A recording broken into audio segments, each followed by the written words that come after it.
Le groupe G est un groupe de résistants, d'étudiants issus de la communauté de l'Université libre de Bruxelles qui, en 1941, vont s'organiser notamment autour de trois grandes personnalités issues du cercle du libre examen que sont Jean Burgers, Richard Altenhoff et Robert Leclerc.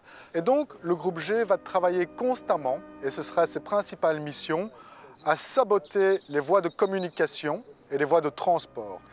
Dans ce cadre-là, ce que l'on peut dire l'une des plus grandes missions de sabotage et l'une des plus grandes réussites du groupe G sera le sabotage le 15 janvier 1944 de 28 pylônes électriques entre La Louvière et Tournai qui va permettre de couper l'approvisionnement en énergie de la Belgique vers les usines d'armement de la Ruhr.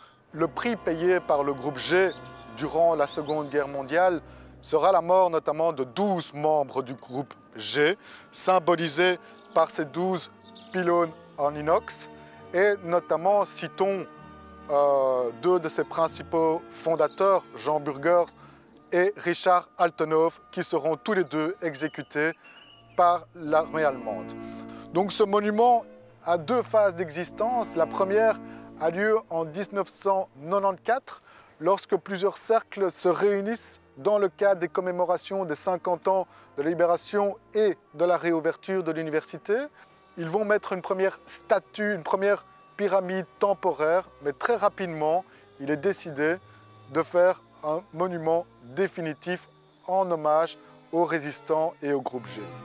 Et donc, face à ces 12 pylônes représentant les 12 morts, fait face un monument pyramidal qui est particulièrement intéressant sur le plan symbolique. D'une part, effectivement, est marquée la lettre G, mais surtout, il allie face brute et face polie.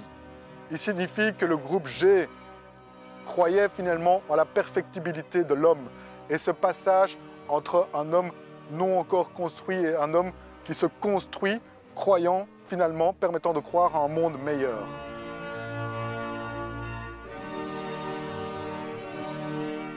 À la sortie de la Première Guerre mondiale, le conseil d'administration de l'Université libre de Bruxelles va décider de commémorer ces morts, mais aussi toute personne de la communauté qui a participé à la guerre. Ils vont commander au sculpteur belge Victor Rousseau un monument aux morts.